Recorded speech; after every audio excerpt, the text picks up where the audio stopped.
తెలుగులో ఒక సామెత ఉంటుంది. వెనక లొల్లి పెట్టకూడతాం, తర్వాత బంద్ చేయండి, లొల్లి పెట్టకూడదు ప్లీజ్. తెలుగులో సామెత ఉంటుంది, పాడిందే పాటరా పాచిపండ్ల దాసరి అని. ఒకటే రాగము, ఒకటే పాట, ఒకటే మాట కాంగ్రెస్ ప్రభుత్వం వచ్చిన నాటి నుంచి నేటి వరకు. ముఖ్యమంత్రి రేవంత్ రెడ్డి నుంచి మొదలు పెడితే రాష్ట్రంలో ఉండే ప్రతి కాంగ్రెసు నాయకుడు ఒక ఎజెండా ప్రకారం గోబెల్స్ వారసుల్లాగా ఒకటే ప్రచారం, ఒకటే సొల్లు పురాణం. 15 నెలలుగా అరిగిపోయిన గ్రామ్ఫోన్ రికార్డు లాగా. ఏంటిది అది? ఒక ఆయన దివాలా తీసిన తెలంగాణ అంటాడు, ఇంకో ఆయన నాశనం అయిపోయిన తెలంగాణ అంటాడు. ఇక ముఖ్యమంత్రి అయితే ఇంతకంటే దివాలా కోరు ముఖ్యమంత్రి బహుశా భారతదేశంలో ఎవరు ఉండరు. నా రాష్ట్రం అనారోగ్యం పాలైపోయింది, నా రాష్ట్రానికి క్యాన్సర్ వచ్చింది, ఒక క్యాన్సర్ రోగిలా ఉన్నది అని దివాలా కోరు మాటలు మాట్లాడిన భావదారిద్రపు ముఖ్యమంత్రి బహుశా భారతదేశ చరిత్రలో ఎవరు లేరు, రేవంత్ రెడ్డి గారు తప్ప.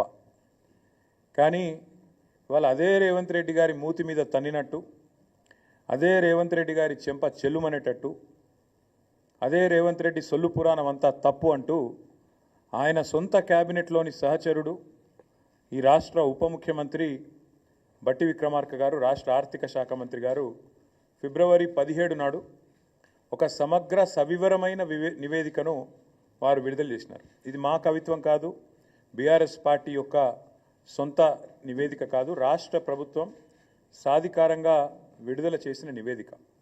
Telangana state statistical abstract atlas అని కూడా అంటారు. దాన్ని ఫిబ్రవరి 17 నాడు, మరి కేసీఆర్ గారి జన్మదిన కానుక అనుకున్నారేమో కానీ, వారు విడుదల చేసి ఇందులో ముఖ్యమంత్రి మూతి మీద తన్నేటట్టు కొన్ని వాస్తవాలు చెప్పినారు. ఇన్ని రోజులు ముఖ్యమంత్రి మాట్లాడిన చిల్లర మాటలు, బజారు భాష, ముఖ్యమంత్రి చెప్పిన పచ్చి అబద్ధాలు, ఇవన్నిటినీ కూడా తిప్పికొడుతూ సమగ్రమైన సవివరమైన నివేదికను విడుదల చేసి వాస్తవాలు అంగీకరించినందుకు నేను ఈ ప్రెస్ మీట్ ద్వారా గౌరవ ఉప ముఖ్యమంత్రి బట్టి విక్రమార్క గారికి ధన్యవాదాలు తెలియజేస్తా ఉన్నా. ముఖ్యమంత్రి గారు కూడా నిన్న రంకెలు వేసినారు. ఎక్కడ పోతే అక్కడ రంకెలు వేయడం, అచ్చోసిన ఆంబోతులాగా నోరేసుకొని వాగడం ఆయనకు అలవాటు. ఆయన ముఖ్యమంత్రి అయినాక కూడా ఆయన పద్ధతి మారతలేదు. వారికి కూడా నేను విజ్ఞప్తి చేస్తా ఉన్నా ముఖ్యమంత్రి గారికి, దయచేసి మీరు సొల్లు మాట్లాడే ముందు, నోరు తెరిచే ముందు మీ సహచరుడు, మీ మంత్రివర్గ సహచరుడు సెక్రటేరియట్లో ఆయన విడుదల చేసిన ఈ నివేదికను ఒకసారి చదవండి. పోనీ చదివే తీరిక, ఓపిక తమరికి లేకపోతే మీ పక్కన పెట్టుకున్న అడ్వైజర్లు ఉన్నారు కదా, 5గురో 6గురో, వాళ్ళతో చెప్పించుకోండి. కనీసం ఒక రిపోర్ట్ తెప్పించుకొని నేను ఏముందో చదువుకోండి. చదువుకోకుండా వాగితే మీతో పాటు రాష్ట్ర పరువు కూడా గంగలో కలుస్తున్నది. ముఖ్యమంత్రి గారికి నేను ఇంకొక విజ్ఞప్తి కూడా చేస్తా ఉన్నా. మీరు ఆ మధ్యలో ఒక మాట అన్నారు, లంకె బిందెలు ఉంటాయనుకొని వచ్చినా లంకె బిందెలు లేవని. లంకె బిందెలు ఉన్నాయి, ఎక్కడున్నాయో కూడా అడ్రస్ చెప్తా, రాసుకో, ఒక పెన్ను పేపర్ పట్టుకొని కూర్చో. ఈ స్టాటిస్టికల్ అబ్స్ట్రాక్ట్ అనేది ఏదైతుందో ప్రభుత్వం ఎంత దౌర్భాగ్య ప్రభుత్వం ఇదంటే, ఇది వాస్తవాలు చెప్పింది, వాస్తవాలను బయటపెట్టింది అని మేము చెప్పంగానే వెంటనే మరుక్షణమే దీన్ని తీసేసినారు, తొలగించినారు. ఎక్కడికి వెళ్ళి వెబ్సైట్లోకి వెళ్ళి వెంటనే డిలీట్ చేసినారు. ఎందుకంటే వాస్తవాలు బయటకు వచ్చినాయి, ఎందుకంటే చదవకుండా రిలీజ్ చేసినారు. చేసినాక అరే అందులో మొత్తం కేసీఆర్ను పొగుడుతున్నదా అని ఎవరో చెప్పినట్టున్నారు చదివిన వాళ్ళు, చెప్పగానే వెంటనే డిలీట్ చేసినారు. అందుకే నేను మా మీడియా మిత్రులను కూడా అడుగుతా ఉన్నా, నేను ఈ రిపోర్ట్ నివేదిక మీ అందరికీ ఇస్తాను, మా సోషల్ మీడియాలో నేను కూడా పెడతాను. ఇది మా నివేదిక కాదు, ప్రభుత్వం. అందుకని మేము డౌన్లోడ్ చేసి పెట్టుకున్నాం. ఎందుకన్నా మంచిది, దౌర్భాగ్యులు తీసేస్తారని తెలుసు కాబట్టి పెట్టుకున్నాము, మీకు అందజేస్తాను. ఇందులో ఏముందో చెప్పే ప్రయత్నం నేను మీకు చేస్తాను. ఇందులో ఎంత స్పష్టంగా చెప్పినారంటే, ఇన్ని రోజులు కాంగ్రెస్ చేసిన ప్రచారం చిల్లర ప్రచారం, రాజకీయాల్లో లాభం కోసం చేసిన ప్రచారం అబద్ధం, పచ్చి అసత్యం అనే మాట ఇదే నివేదిక ధృవీకరించింది. ఈ నివేదికలో స్పష్టంగా చెప్పారు, రాష్ట్ర తలసరి ఆదాయం 2014లో 10వ స్థానంలో ఉంది భారతదేశంలో మన రాష్ట్రం. రాష్ట్రం ఏర్పడ్డ నాడు, తెలంగాణను మాకు కాంగ్రెస్ అప్పచెప్పిన నాడు, ఆనాడు 10వ స్థానంలో తలసరి ఆదాయంలో ఉన్న మన తెలంగాణ ఈ నివేదిక ప్రకారం ఇవాళ నంబర్ 1 స్థానంలో ఉంది. మేము ఇచ్చిపోయినాడు 2022-23లో వీళ్ళకి అప్పచెప్పిపోయినాడు, నంబర్ 1 స్థానంలో ఉంది అని చెప్పి ఇదే నివేదిక చాలా స్పష్టంగా కుండబద్దలు కొట్టింది. నంబర్ 1. నంబర్ 2, ఇదే నివేదికలో ఇంకో మాట ఏం చెప్పారంటే, ఆనాడు 2014-15లో దేశ సగటు 86,000 ఉంటే తలసరి ఆదాయం, ఆనాడు మాకు అప్పచెప్పినాడు కాంగ్రెసు మన తలసరి ఆదాయం 1,24,000. కానీ ఈరోజు ఎంత పెరిగింది అనడానికి కూడా ఇదిగో ఇక్కడ ఇదే నివేదికలో కుండబద్దలు కొట్టారు. భారతదేశం మొత్తం సగటు తీసుకుంటే 84,000 నుంచి 1,84,000 86,000 నుంచి 1,84,000 పెరిగితే మనది దాదాపు 2 రెట్లు భారతదేశ సగటుతో పోలిస్తే 2 రెట్లు 3,56,000 ఉంది అని చెప్పి ఈ నివేదిక కుండబద్దలు కొట్టింది. అంటే రాష్ట్ర సంపద ఎట్లా పెరిగింది, కేసీఆర్ నాయకత్వంలో దశాబ్ద కాలంగా తెలంగాణ ఎట్లా పురోగమించింది, ఎట్లా దేశానికి ఆదర్శంగా మారింది అనేది ఇదే మాట. తెలంగాణ దివాలా తీసింది అని దివాలా కోరు మాటలు మాట్లాడిన సన్నాసుల నోర్లు మూపించే విధంగా ఈ నివేదిక వాస్తవాలను బయటపెట్టింది. ఇది మరొకటి, ఇదే తెలంగాణ స్టాటిస్టికల్ అబ్స్ట్రాక్ట్లో చాలా స్పష్టంగా రాష్ట్ర సంపద ఎట్లా పెరిగింది చెబుతూ తలసరి ఆదాయం మాత్రమే కాదు, జీడిపిలో భారతదేశానికి కాంట్రిబ్యూటర్గా అంటే దేశాన్ని సాదుతున్న రాష్ట్రాల్లో, దేశానికి బువ్వబెడుతున్న రాష్ట్రాల్లో తెలంగాణ ఎట్లా ఒక పురోగమనశీల రాష్ట్రంగా, ప్రగతిశీల రాష్ట్రంగా, ఒక మంచిగా దేశాన్ని ముందుకు నడుపుతూ మంచి ఆలోచనలతో కులం మతం పేరుతో పిచ్చి పంచాయతీలు పెట్టుకోకుండా అందరికీ మేలు చేస్తూ ఎట్లా సంపద సృష్టించింది కూడా ఇదే నివేదిక ఆవిష్కరించింది. 2013-14లో ఆనాడు భారతదేశంలో 4% జీడిపికి తెలంగాణ నుంచి దోహదపడుతుంటే ఇక్కడి రాష్ట్ర ఆర్థిక వ్యవస్థ కేసీఆర్ గారు పదవి విరమణ చేసే నాటికి అది పెరిగి 5.1% అయ్యింది అనే మాట కూడా ఇదే నివేదిక స్పష్టంగా చెప్పింది. అంటే జీడిపిలో భారతదేశంలో మొత్తం 100% ఉంటుంది, జీడిపి అంటే 100, ఆ 100లో 5.1% మన తెలంగాణ నుంచి వస్తుంది. కానీ ఇక్కడ ఇంపార్టెంట్ పాయింట్ ఏంటంటే తెలంగాణ జనాభా భారతదేశంలో 2.8, కానీ మనం ఈ దేశానికి అందజేస్తున్నది జీడిపిలో సంపద సృష్టిస్తున్నది 5.1. అంటే మనకు కేంద్ర ప్రభుత్వం ఇస్తున్న దానికంటే మనం కేంద్రానికి ఇస్తున్నది దాదాపు డబల్ అనే మాట ఈ నివేదిక ద్వారా నేను మీకు గుర్తు చేస్తా ఉన్నా. ఇది ఇంకొక విషయం, ఇది ఆర్బీఐది, ఇది ఆ స్టాటిస్టికల్ అబ్స్ట్రాక్ట్ లేదు, ఇది ఆర్బీఐది. కేసీఆర్ నాయకత్వంలో 10 ఏళ్లలో స్టేట్ ఓన్డ్ ట్యాక్స్ రెవెన్యూస్లో భారతదేశంలోనే 84% సొంత ఆదాయ వనరులతో, కేంద్రం మీద ఆధారపడకుండా, ఇతరుల ముందు చేయి జాపకుండా సొంత ఆదాయ వనరులతో అగ్రభాగాన నెంబర్ 1గా నిలబడ్డది తెలంగాణ అని ఆర్బీఐ, ఇది మా కవిత్వం కాదు, 84%, 88%తో అగ్రభాగాన state owned tax revenues SOTR ఇది నెంబర్ 1 అని చెప్పి చెప్తున్నది ఈ నివేదిక. అట్లాగే ఇంకొక మాట కూడా ఈ నివేదిక చూపెడుతున్నది. ఏమంటారు ఇందులో, భారతదేశంలో మన స్థానం ఏంటిది GSDPలో. కాంగ్రెస్ వాళ్ళు మాకు అప్పచెప్పిపోయినాడు ఆనాడు ఈ రాష్ట్రం యొక్క GSDP gross state domestic product 5 లక్షల కోట్లు. కానీ ఈరోజు బట్టి విక్రమార్క గారు విడుదల చేసిన ఈ నివేదిక ప్రకారం ఈ రాష్ట్రం యొక్క GSDP 10 ఏళ్లలో కేసీఆర్ గారు 5 లక్షల కోట్ల నుంచి 15 లక్షల కోట్లకు పెంచారు అని ఈ నివేదికనే రేవంత్ రెడ్డి చెంప మీద చెల్లుమని కొడుతూ నివేదిక ఇచ్చింది. ఇది ఇక్కడ చాలా ఇంపార్టెంట్ స్లైడ్ ఇది. ఇలా చూడండి మీరు, మనకంటే పైన ఎవరున్నారంటే మనకంటే చాలా భూభాగంలో జనాభాలో పెద్దదైన మహారాష్ట్ర, తమిళనాడు, ఉత్తరప్రదేశ్, కర్ణాటక, పశ్చిమ బెంగాల్, రాజస్థాన్, ఈ 6 తర్వాత తెలంగాణ. అంటే గుజరాత్ను కూడా తలదన్ని ఇవాళ తెలంగాణ 10 ఏళ్లలో ఎక్కడి నుంచి ఎక్కడికి 5 లక్షల కోట్ల నుంచి 15 లక్షల కోట్లకు GSDP పెరిగింది అని కాంగ్రెస్ ప్రభుత్వం విడుదల చేసిన నివేదిక చెప్పింది. అంటే రేవంత్ రెడ్డి గారు సిగ్గు తెచ్చుకోండి అని చెప్తా ఉన్నా. ఇంకా కొంతమంది సన్నాసులు ఎలక్షన్లో లాభం కోసం మాట్లాడినారు. కాళేశ్వరం అంటేనే కమిషన్ల ప్రాజెక్టు అని చిల్లర వాగుడు, చెత్తవాగుడు, బజారు మాటలు చాలా మాట్లాడినారు. వారికి కూడా ఇదే నివేదిక సమాధానం చెప్పింది. 95వ పేజీ రేవంత్ రెడ్డి గారు 95వ పేజీ చదువుకో. మీ 95వ పేజీలో ఇదే దీనిలో స్టాటిస్టికల్ అబ్స్ట్రాక్ట్లు ఏం చెప్పిండ్రంటే రాష్ట్రంలో మరి సంపద పెరిగిందంటే ఎట్లా పెరిగిందంటే మీ వాళ్ళే రాసినారు, మీ ప్రభుత్వమే రాసిన ఈ నివేదిక. To achieve these objectives government has implemented policy initiatives such as flagship Kaleshwaram project and Mission Kakatiya to improve irrigation infrastructure, supply 24/7 power to farmers, investment support to farmers under Raitu Bandhu. అందువల్ల సంపద పెరిగింది అంటూ కాళేశ్వరాన్ని ప్రస్తుతిస్తూ స్తుతిస్తూ అద్భుతమైన project అని చెబుతూ Telangana statistical అబ్స్ట్రాక్ట్లో కనీసం పాప రాసిన అధికారులను నిజాలు చెప్పారు. సరే ఈ సన్నాసులు చూసుకోలేదు, విడుదల చేసిన తర్వాత 4 గరుచుకున్నారు, అది వేరే విషయం. ఇంకోటి, ఈ వ్యవసాయానికి సంబంధించి మీ నివేదికనే చెప్తా ఉంది స్పష్టంగా, రాష్ట్రంలో కాళేశ్వరం ప్రాజెక్టు కానీ మిషన్ కాకతీయ లాంటి ప్రాజెక్టుల వల్ల కానీ ఎంత వ్యవసాయ విస్తరణ జరిగింది, ఎట్లా సంపద పెరిగింది. ఇప్పుడు నేను చెప్పాను తలసరి ఆదాయం పెరిగింది అని చెప్పాను, రాష్ట్ర జిఎస్డిపి పెరిగింది, కేవలం ఒకటే సెక్టర్ వల్ల పెరిగిందా? కాదు. ఈ రాష్ట్ర ఆదాయము వ్యవసాయ విస్తరణ, ఆదాయం పెరిగింది, సంపద పెరిగింది అంటే ఇవాళ మీరు మాకు అప్పజెప్పినాడు దాదాపు 34 లక్షల ఎకరాల్లో ఆనాడు పంటలు పండేది, 68 లక్షల, మొత్తం నేను చెప్పేది వరి, 68 లక్షల టన్నులు ఆనాడు ఉత్పత్తి అయ్యేది మీరు అప్పజెప్పినాడు. మేము దిగిపోయే నాడు మరి మొత్తం చూసినట్టయితే ఓన్లీ వరి నేను చెప్పేది, మిగతా పంటలు కాదు, 1,18,00,000 ఎకరాల్లో సాగైతున్నది, 2,60,00,000 టన్నులు ధాన్యం పండుతున్నది, వరి ధాన్యం. అంటే ఎక్కడ మీరు అప్పజెప్పినాడు 34 లక్షల ఎకరాలు, ఎక్కడ 1,18,00,000 ఎకరాలు,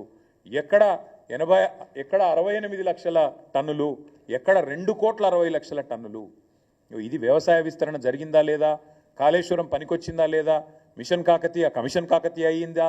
ఈ సొల్లువాగుడు వాగిన సన్నాసులందరూ దయచేసి కాంగ్రెస్ మిత్రులు చదువుకోండి, మీ ప్రభుత్వం ఇచ్చిన రిపోర్ట్ని నేను కోరుతా ఉన్నాను. ఐటీ ఎక్స్పోర్ట్స్, ఆనాడు తెలంగాణ రాష్ట్రం ఏర్పడ్డ నాడు ఐటీ ఎక్స్పోర్ట్స్ మీరు మాకు అప్పచెప్పినాడు 57,000 కోట్లు, మేము దిగిపోయిన నాడు ఐటీ ఎక్స్పోర్ట్స్ 2,41,000 కోట్లు. ఆనాడు ఐటీ రంగంలో మొత్తం మీరు దిగిపోయిన నాడు మాకు అప్పచెప్పినాడు ఐటీ రంగంలో ఈ రాష్ట్రంలో ఉద్యోగులు 3,23,000, మేము దిగిపోయిన నాడు 10 లక్షలు, అంటే 3 రెట్లు. అటు వ్యవసాయం పెరిగింది, ఇటు ఐటీ పెరిగింది.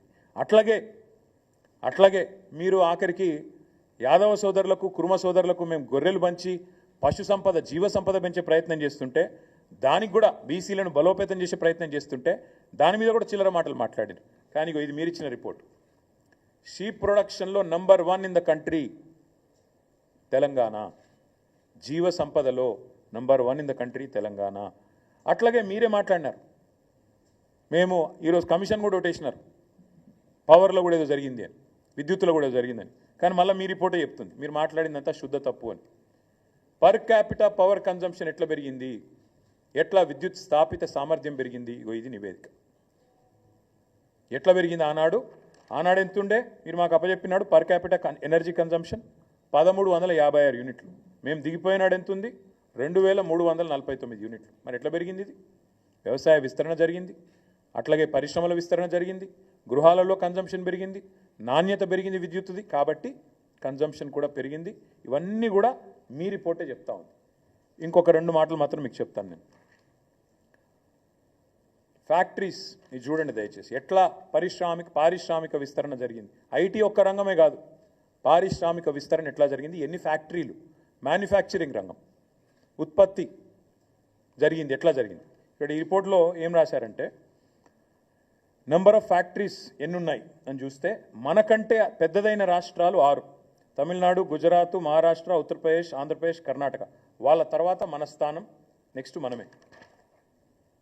అంటే వీళ్ళకి మనకంటే జనాభాలో, సైజులో, భౌగోళికంగా చాలా పెద్ద రాష్ట్రాలు. కానీ మీ రిపోర్ట్ చెప్తున్నది తెలంగాణలో పారిశ్రామిక విస్తరణ కూడా అద్భుతంగా జరిగింది. వాస్తవాలు ఇట్లా ఉన్నాయి. అంటే దేశ జనాభాలో 2.8% ఉన్న తెలంగాణ 5.1% సంపద ఈ దేశానికి అందిస్తున్నది, ఇది వాస్తవం. జిఎస్డిపిలో గ్రోత్లో తెలంగాణ భారతదేశంలో నెంబర్ 1, ఇది వాస్తవం. సంపద సృష్టించడంలో తెలంగాణ ప్రభుత్వం కేసీఆర్ నాయకత్వంలో అద్భుతంగా పనిచేసింది, ఇది వాస్తవం. 10 ఏళ్లలో కొత్తగా దాదాపు 80 లక్షల ఎకరాలు సాగులోకి వచ్చినాయి, ఇది వాస్తవం. మీ రిపోర్టే చెప్తున్నది. వ్యవసాయంలో జరిగిన అభివృద్ధి గురించి అయితే పుంకాలుగా కాళేశ్వరం వల్ల జరిగిన లాభం, మిషన్ కాకతీయ వల్ల జరిగిన లాభం మీ నివేదికనే చెప్తా ఉంది, వాస్తవాలు, ఇది కరెక్టు. కాంగ్రెస్ వాళ్ళు రిపోర్ట్ చదవండి. దేశ తలసరి ఆదాయంలో ఇవాళ అగ్రభాగాన తెలంగాణ ఉన్నది. 1,84,000 నుంచి 3,56,000 జాతీయ సగటు కంటే డబల్ ఉన్నది అని మీ నివేదికనే చెప్పిన మాట వాస్తవం. మోదీ గారు తలకిందులు తపస్సు చేసినా, రాహుల్ గాంధీ గారు మరొక 100 జోడో యాత్రలు చేసినా ఇది సాధించలేరు అనేది కూడా వాస్తవం. అట్లాగే తెలంగాణలో గత 10 సంవత్సరాలుగా కేసీఆర్ గారు అకుంఠిత దీక్షతో, మొక్కవోని పట్టుదలతో ఒక అభివృద్ధి యజ్ఞం చేసినారు, ఇది కూడా వాస్తవం అని మీ నివేదికనే చెప్తా ఉంది. అట్లాగే 2014-15లో 5 లక్షల కోట్లున్న రాష్ట్ర సంపద ఇవాళ 15 లక్షల కోట్ల అయిందని మీ నివేదికనే కుండబద్దలు కొడుతున్నది. ఇది కూడా వాస్తవం. 10 ఏళ్ల కిందట ధాన్యం ఉత్పత్తి 68 లక్షల టన్నులుంటే ఈరోజు 2.60 లక్షల కోట్లు అంటే 260 లక్షల టన్నులుగా పెరిగింది అని మీ నివేదికనే చెప్తున్నది. ఇది వాస్తవం. పాల ఉత్పత్తి అది కూడా మీ నివేదికనే చెప్తున్నది. 42 లక్షల టన్నుల నుంచి 57 లక్షలు పెరిగిందనేది కూడా మీ నివేదికనే చెప్తా ఉన్నది. మాంసం ఉత్పత్తి 5 లక్షల టన్నుల నుంచి 10 లక్షల టన్నులు డబల్ అయింది. అది మీ నివేదికనే చెప్తుంది. గొర్రెల ఉత్పత్తిలో జీవ సంపదలో నెంబర్ 1 భారతదేశంలో తెలంగాణ. అది మీ నివేదికనే చెప్తున్నది. ఇన్లాండ్ ఫిషరీస్లో భారతదేశంలో నెంబర్ 1 తెలంగాణ. అది కూడా మీ నివేదికనే చెప్తా ఉన్నది. ఇట్లా అన్ని రంగాలలో సర్వతోముఖాభివృద్ధి సాధించింది తెలంగాణ. ఇది వాస్తవం. ఇంకా ఒక మాటలో చెప్పాలి అంటే accidental chief minister Revanth Reddy గారు అడ్డిమారి గుడిదెబ్బలు అయినవు. ఇప్పటికైనా ఈ సొల్లు బంజి. ఇప్పటికైనా తెల్లారులేస్తే కేసీఆర్ని తిట్టుడు, రంకలేసుడు, బూతులు మాట్లాడుడు, దివాలాకోరు మాటలు మాట్లాడుడు, తెలంగాణను శపించుడు, తెలంగాణను తెల్లారులేస్తే దూషించుడు బంజే అని చెప్తా ఉన్నాం. నేను ఊరికేనే అనట్లేదు, ఏదో దుగ్ధతో మాట్లాడట్లేదు. తెలంగాణను ఎవరు తిట్టినా, తెలంగాణను ఎవరు దూషించినా, తెలంగాణను ఎవరు కించపరిచినా ఇదే పద్ధతిలో జవాబిస్తాం. ఎందుకంటే నువ్వు సిగ్గులేనోడివి కాబట్టి, మూర్ఖుడు కాబట్టే తెలంగాణను ఒక క్యాన్సర్ రోగితో పోల్చినావు. తెలంగాణ ఒక వ్యాధిగ్రస్తమైన రాష్ట్రంగా మాట్లాడినావు. అందుకే నేను అంటున్నాను, నువ్వు మూర్ఖుడివి, చదువుకో. నీ సొంత సహచరుడు, నీ ఉప ముఖ్యమంత్రి, నీ డెప్యూటీ ఇచ్చిన నివేదిక చదువుకో, సిగ్గు తెచ్చుకో, బుద్ధి తెచ్చుకో అని చెప్తా ఉన్నా. ఇంకొక మాట కూడా నేను చెప్తా ఉన్నా. మరి మేమేమో ఇంత పని చేసినాం, నువ్వేం పని చేసినావు ఈ సంవత్సరానికి? అది కూడా చెప్తా. ఏం చేసినావంటే ఈ సంవత్సరంలో ఈ సన్నాసి చేసిన పని, ఇగో ఇది కూడా వాళ్ళ నివేదికనే, మాది కాదు. ఈ సన్నాసి చేసిన పని ఆయన ఉప ముఖ్యమంత్రి గారే బయటపెట్టారు. ఇగో మేము దిగిపోయే నాడున్న రేషన్ కార్డుల సంఖ్య 89,97,000 అంటే దగ్గర దగ్గర 90 లక్షలు. 89,97,000 అని ఆయనే చెప్పిండు మేము దిగిపోయినాడు. మరి కొత్తగా వీళ్ళు ఏమని ఇచ్చిండ్రా? యాజ్ ఆన్ ఆయన చెప్పిన లెక్క 31st 8 2024, ఇంకా తర్వాత ఎన్ని కట్ చేసిరో తెలియదు, దాదాపు 1,00,000 కార్డులు తొలగించినామని చెప్పిండు ఆయన. కొత్త ఇయ్యలే, ఉన్నాయి కట్ చేసిరు. ఇది నేను చెప్పలే, నిన్న బట్టి విక్రమార్కి ఇచ్చిన రిపోర్ట్ ఇది. ఇగో ఈ సన్నాసి చేసిన పరిస్థితి ఏంటంటే, ఇగో 1,00,000 రేషన్ కార్డు, 1,00,000 పైచిలకు రేషన్ కార్డులు తొలగించిండు. ఇంకొక మాట చెప్తున్నా, తొలగించడమే కాదు, ఇవాళ పేపర్లలో వార్తలు ఎంత కిరాతకం అంటే, వీళ్ళు చెప్పే ఎంత దిక్కుమాలిన మాటలు అంటే, ముఖ్యమంత్రి అనేటోడు ఇన్ని పచ్చబద్దాలు చెప్తాడని ప్రపంచంలో ఎవరు అనుకోరు. ఇదే ముఖ్యమంత్రి చెప్పిన అబద్ధాలను కూడా బట్టి విక్రమార్క గారు ఎండగట్టి ఉతికి ఆరేసినారు. ముఖ్యమంత్రి ఎక్కడ పోతే అక్కడ వాగుతున్నాడు. ఏమని? అప్పులకు మిత్తిలకే నెలకు 6,500 కడుతున్నా అని చెప్పిండు. ఇది వాళ్ళ రిపోర్ట్. ఇది కూడా ఆ రిపోర్ట్లకి వెళ్ళే నేను కోట్ చేస్తున్నా. మీకు ఈ కాపీ మొత్తం ఇస్తా. నేను చెప్పింది ఏది తప్పైనా ఏ శిక్షకైనా సిద్ధం. ఇది వాళ్ళ రిపోర్ట్. ఇందులో ఏం రాసిండ్రు? ఇగో ఇది వాళ్ళ రిపోర్టు. దీని ప్రకారం government of Telangana state accounts as of January 2025 అంటే పోయిన నెల ఈ రిపోర్ట్. ఇందులో ఏం రాసిండ్రు? మిత్తిలకు ఎంత కడుతున్నామని రాసిండ్రు తెలుసా? పోయిన 10 నెలలు మొత్తం ఇప్పటిదాకా కట్టింది ఎంత అంటే 22,056 కోట్లు. 22,056 కోట్లు. నెలవారీ లెక్క కూడా ఇళ్ళనే ఇచ్చిండు. పాపం బట్టి విక్రమార్క అమాయకంగా ఇరుక్కున్నాడు. ఆయన ఉద్యోగం ఉంటుందో పిక్తుందో కానీ ఇగో నెల నెల కూడా ఇచ్చిండు. నెల నెల మిత్తి ఎంత కట్టినాం ఏం చెప్పిండు ఇలా? పోయిన ఏప్రిల్ 24లో కట్టిన మిత్తి 1,865 కోట్లు, మే నెలలో 3,700 కోట్లు, జూన్లో 5,000 చిల్లర కోట్లు. ఇట్లా ఓవరాల్గా మన్నించాలి, ఏప్రిల్లో 1,865, మేలో 1,864, జూన్లో 2,200, జూలైలో 2,200, ఆగస్టులో 2,304 కోట్లు, సెప్టెంబర్లో 2,689 కోట్లు, అక్టోబర్లో 1,965, నవంబర్లో 1,928, డిసెంబర్లో 2,475, జనవరిలో 2,499, మొత్తం కలిపి 10 నెలలకు గాను కట్టింది పోయిన ఏప్రిల్ నుంచి మొన్న జనవరి దాకా 22,000 కోట్లు. అంటే నెలకు 2,200 కోట్లు. మరి 6,500 కోట్లు అని చెప్పిన బోగస్ ముఖ్యమంత్రి సిగ్గు లేకుండా నెలకు 4,300 కోట్లు అదనంగా కడుతున్నా అంటే ఏడబోతున్నాయి అవన్నీ? టకీమని రైతుల ఖాతాలను పడతలేవు, టకీమని తులం బంగారం అయితే వస్తలేదు. మరి టకీమని రాహుల్ గాంధీ ఖాతాలో పడుతున్నాయో ఢిల్లీలో చూడాలి. గింత అబద్ధాలు, గింత పచ్చి అబద్ధాలు, గింత దిగజారుడు బజారు భాష ముఖ్యమంత్రి మాట్లాడొచ్చా? గిన్ని అబద్ధాలు చెప్పొచ్చా?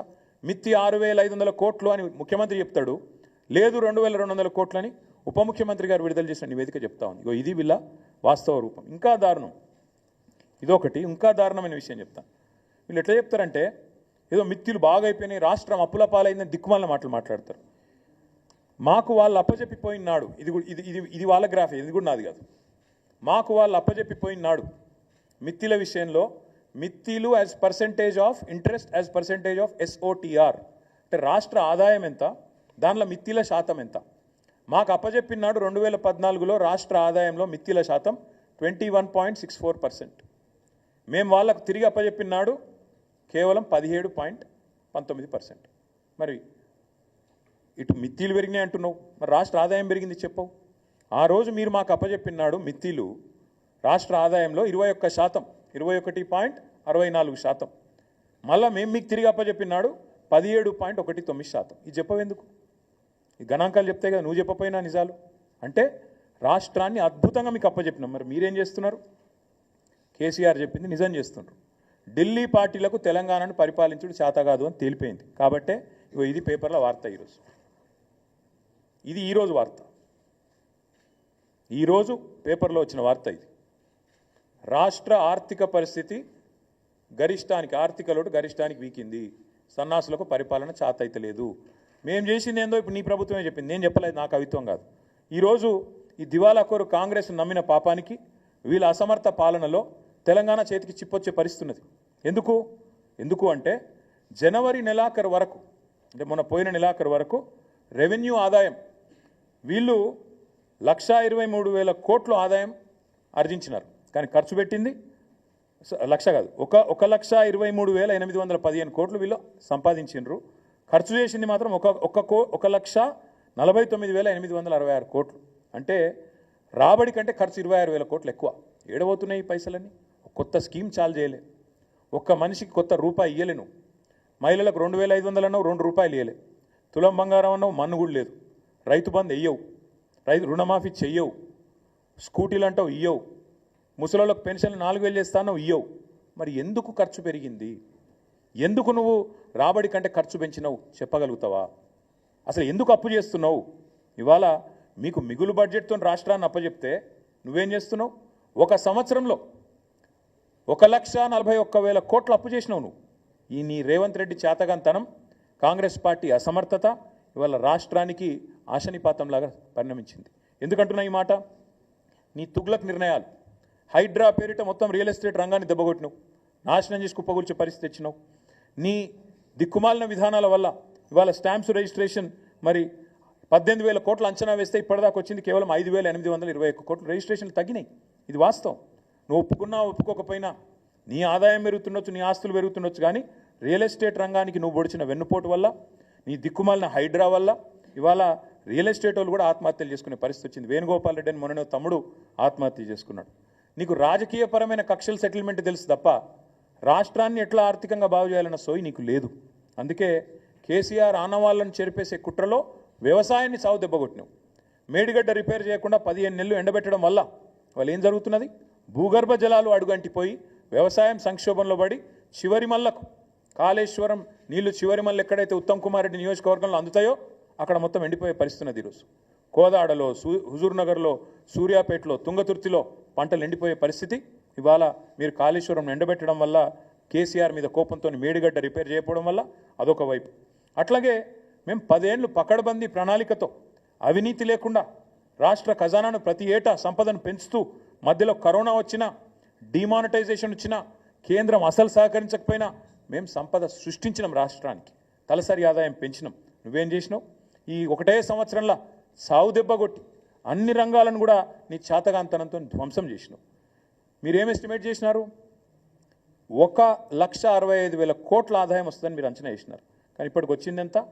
1.12 lakhs, అంటే కేవలం 68% వచ్చింది. మిగతాది రాలే. మిగతాది ఎంత వస్తుందో రేపు బడ్జెట్లో చెప్తావు. నేను ఎందుకు చెప్తా ఉన్నా ఈ మాట అంటే, ఇవాళ ఇది రాష్ట్రానికి ఇవాళ పేపర్లో ఆర్థిక లోటు గరిష్టానికి అని రాసింది. రాష్ట్రానికి ఆర్థిక లోటు రాలే, ఇది రేవంత్ వల్ల వచ్చిన తలపోటు. రాష్ట్రానికి ఉత్తగానే రాలే ఆర్థిక లోటు. రేవంత్ రెడ్డి వల్ల, చేతగాని అసమర్థ ప్రభుత్వం వల్ల, వీళ్ళ అవినీతి విధానాల వల్ల, బావమరుదులకు అమృత్ పంచడం, అమృత్ స్కామ్ చేసి బావమరిదికి అప్పచెప్పడం, RR ట్యాక్స్ పేరు మీద రియల్ ఎస్టేట్ నడ్డి విరవడం, ఒక్కొక్క స్క్వేర్ ఫీట్కి 150 రూపాయలు వసూలు చేస్తుండ్రు ఇవాళ బిల్డింగ్ పర్మిషన్. ఇట్లాంటి దిక్కుమాలిన విధానాల వల్ల, అప్పులు చేయడం వల్ల, కొత్తగా సంపద సృష్టించే తెలివి లేకపోవడం వల్ల ఇవాళ తెలంగాణ దివాలా తీసిన రాష్ట్రం కాదు, ఒక దివ్యమైన రాష్ట్రాన్ని దివాలా తీసేటట్టు చేస్తున్నది కాంగ్రెస్ ప్రభుత్వం, కాంగ్రెస్ వ్యవసాయ విధానం. నిన్న కోదండరెడ్డి గారు మాట్లాడతారు, మేడిగడ్డ రిపేర్ చేయరు, కాళేశ్వరం బాగా చేసే ఆలోచన లేదు, రైతులకు నీళ్ళు ఇచ్చే తెలివి లేదు, కానీ బోర్లు వేసుకొని నష్టపోవద్దు, అనవసరంగా పంటలు వేసుకోవద్దు. మరి సపరేట్ క్రాప్ హాలిడే ప్రకటించమని చెప్పండి, మాకు రైతు బంధు ఇచ్చే ఉద్దేశం లేదు, క్రాప్ హాలిడే ప్రకటించుకోండి అని చెప్పండి. ఇంత సిగ్గుమాలిన దిక్కుమాలిన ప్రభుత్వం ఆఖరికి ఎట్లా ఉందంటే, ఇక నెక్స్ట్ కర్ణాటకలో వాళ్ళ మంత్రి ఒక ఆయన అన్నాడు మొన్న, ఏమైందా గ్యారంటీలు మరి మహిళలకు పైసలు ఇచ్చిన మొదలుపెట్టిన ఏమైందంటే ఆయన అన్న మాటకి ఇది, గ్యారంటీలు ఏమన్నా జీతమా, మేము మీకు ఇచ్చుడే ఎక్కువ బిచ్చం అన్నట్టు. మళ్ళీ వీళ్ళు కూడా తొందరగా ఈ డైలాగులు వస్తాయి ఇళ్ళ నోట్లకి వెళ్ళి కూడా. ఒక ఫ్రీ బస్సు తప్ప ఇప్పటిదాకా చేసింది ఏమైనా ఉందా ఈ రాష్ట్రంలో? అందుకే నేను అంటా ఉన్నా, రేవంత్ రెడ్డి రంకెలేసుడు, చర్చకురా, ఇదిరా అదిరా ఇవి కాదు, దమ్ముంటే చేతనైతే అసెంబ్లీలో పెట్టు చర్చ, రాష్ట్రం మొత్తం చూస్తుంది, పెట్టు 2 రోజులు పెట్టు, మైక్ కట్ కాకుండా చూడు. దమ్ముంటే నీకు స్పీకర్ను నువ్వు డిక్టేట్ చేసి స్పీకర్కు కనుసైగల ద్వారా శాసించి ప్రతిపక్షం గొంతులు నొక్కుడు కాదు. దమ్ముంటే 38 మంది సభ్యులు మేమున్నాం, దమ్ముంటే మా సంఖ్యకు సరిపడే విధంగా మాకు టైమింగ్ అక్కడ అసెంబ్లీలో 4 కోట్ల ప్రజల ముందు నీ బట్టలు ఇప్పుతాం. అక్కడనో ఇక్కడనో చర్చ కాదు, బహిరంగంగా అసెంబ్లీ సమావేశాల్లోనే నీ బట్టలు ఇప్పుతాం. ఇది మా సవాల్ నీకు. ఇప్పుడు నేను చెప్పిన ఏది తప్పు అని చెప్పినా నేను ఏ శిక్ష కంటే ఆ శిక్షకు సిద్ధం. ఎందుకంటే మీ ఆర్థిక మంత్రి గారు చెప్తా ఉన్నారు వాస్తవాలు. ఇప్పటికైనా రేవంత్ రెడ్డి గారు బుద్ధి తెచ్చుకొని, సిగ్గు తెచ్చుకొని ఇకనైనా పద్ధతిగా మాట్లాడాలి, రాష్ట్రాన్ని దూషించవద్దని కోరుతూ మళ్ళొక్కసారి మీ అందరికీ కూడా ధన్యవాదాలు.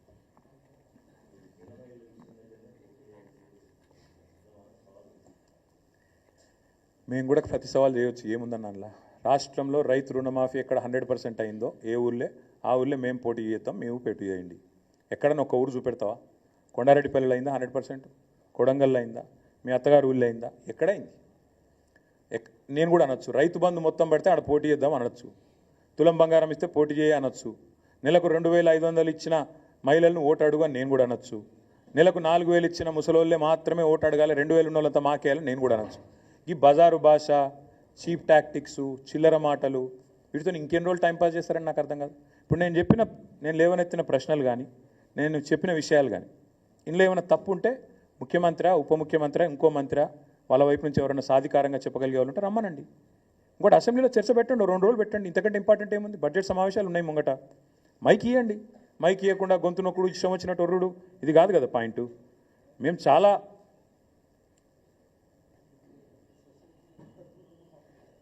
మీ దగ్గర ఒక సొసైటీలో ఒక రుణమాఫీ కూడా కాలేదని చెప్తా ఉన్నారు హర్ష గారు. ఇంకా చాలా ఉన్నాయి అట్లా ఎగ్జాంపుల్స్.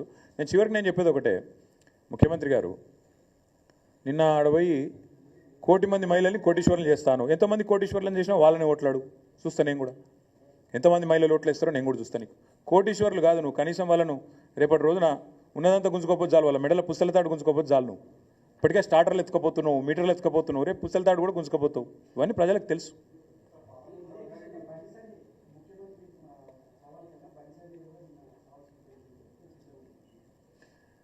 బండి సంజయ్ ముందు ఒకటి చెప్పాలి, అసలు మీరు రేవంత్ రెడ్డిని ఎందుకు కాపాడుతున్నారు? మీరు ఎందుకు రేవంత్ రెడ్డి రక్షణ కవచంలాగా నిలబడుతున్నారు? అందరు ఇప్పటికే మార్కెట్లో అనుకుంటుంది అంటే ఆర్ఎస్ బ్రదర్స్ అనుకుంటారు.